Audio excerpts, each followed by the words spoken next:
Once you know that also, it's the end of fear. Because there nothing can be destroyed.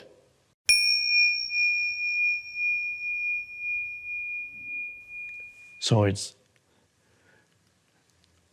wonderful practice. That's your practice. It doesn't matter where you practice.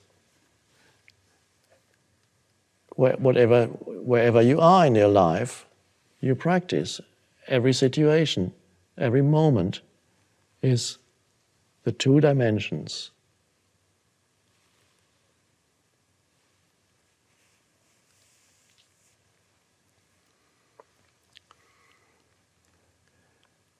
And that's the end of fear comes with that. Fear being a normal human condition for most people, sometimes buried under something else. Fear in its many manifestations, nervousness, tension, anxiety, anger comes out of fear. Stress really is a form of fear. Many forms of fear, quite normal. Why? That's all you know. That's fear. You don't know that.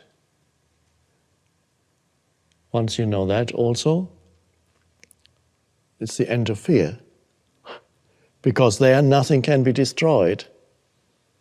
That's why the Course in Miracles starts, which is all you need to know, the prologue, the first, before it all starts. It says this course can be summarized in the following words. Nothing real can be threatened. Nothing unreal exists. Herein lies the peace of God. Nothing real can be threatened, and that is here, because nothing unreal ultimately exists in the world of form. The form is ultimately not real in itself. Nothing unreal exists. Herein, which means knowing that, lies the peace of God. God, of course, is the formless, timeless, eternal, unmanifested, that is both within and beyond the world.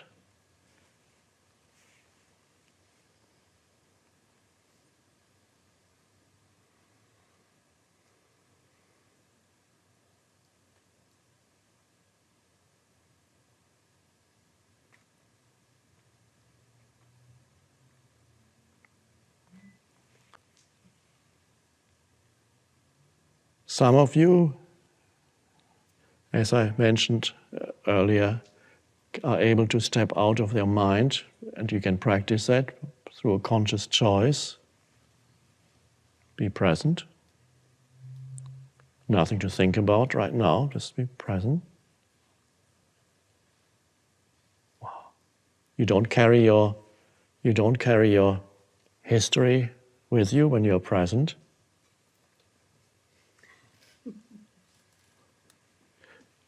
Your life situation.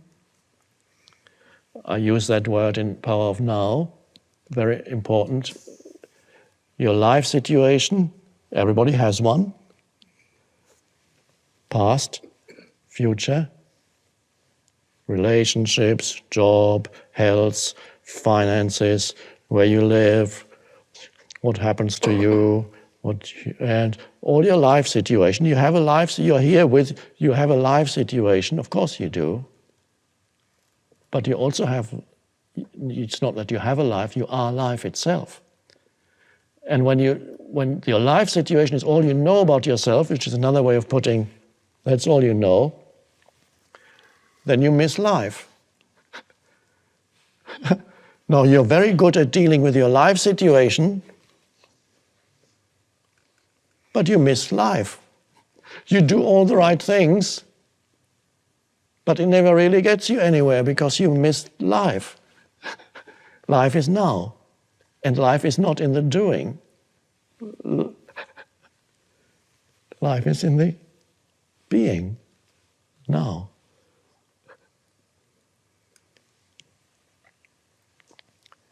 Step out of thinking, into alert stillness, if you can.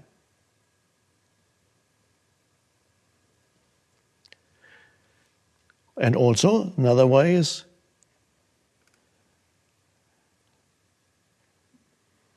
not to completely believe in every thought that comes into your head. Realize it's a thought. It's a position. It's a judgment.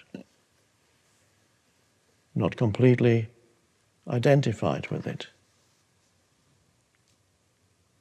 It's a story that you are telling yourself. It's amazing how many stories people tell themselves in their head. Many are completely distorted. It's not the reality, it's the story, it's how you see the reality. The reality usually is much more simple and more benign than the story.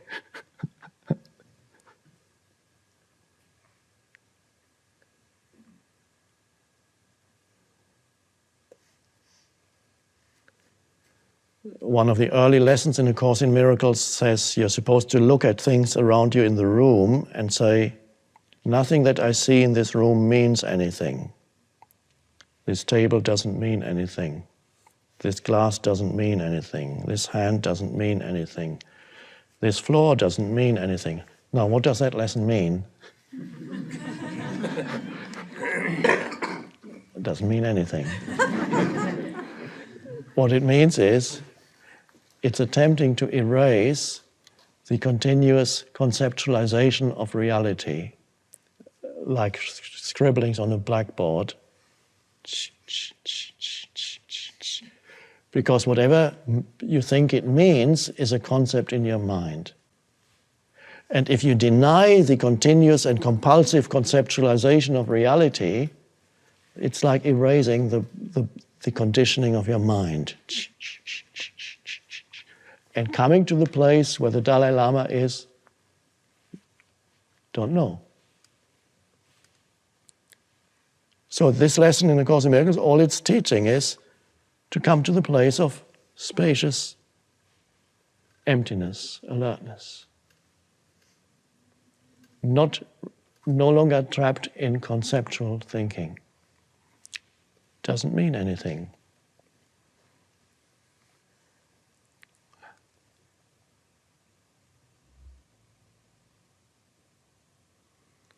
And of course, that's another, you're moving into a different dimension. By living in this way, it's just, you inhabit, suddenly life opens up. And all the narrowness that the mind had imposed on it dissolves. And life becomes spacious, because you found the space within. There's suddenly a spaciousness to life, and not a threatening place anymore. What's life going to do? Where's this next threat coming from?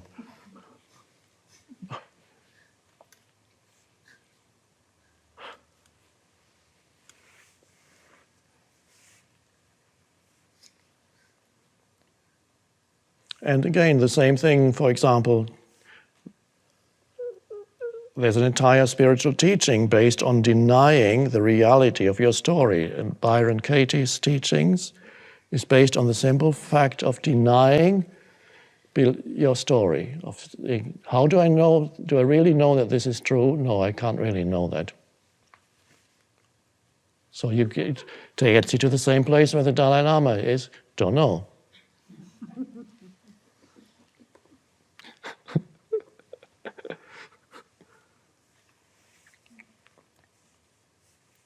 So it's a wonderful thing if you can enter that not knowing, and then, but it's only not knowing from the viewpoint of the conceptual mind. You're actually connected with a deeper intelligence, unconditioned, and if you really need to know something, it comes. But it comes out of the spaciousness of not knowing.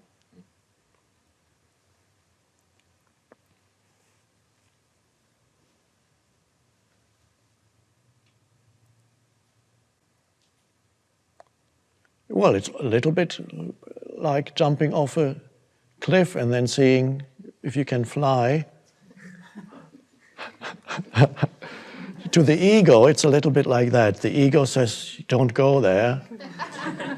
Because the ego has worked it all out. It explains the whole, it has its philosophy of life. It might be very defective, limiting philosophy, but it has some kind of philosophy of life.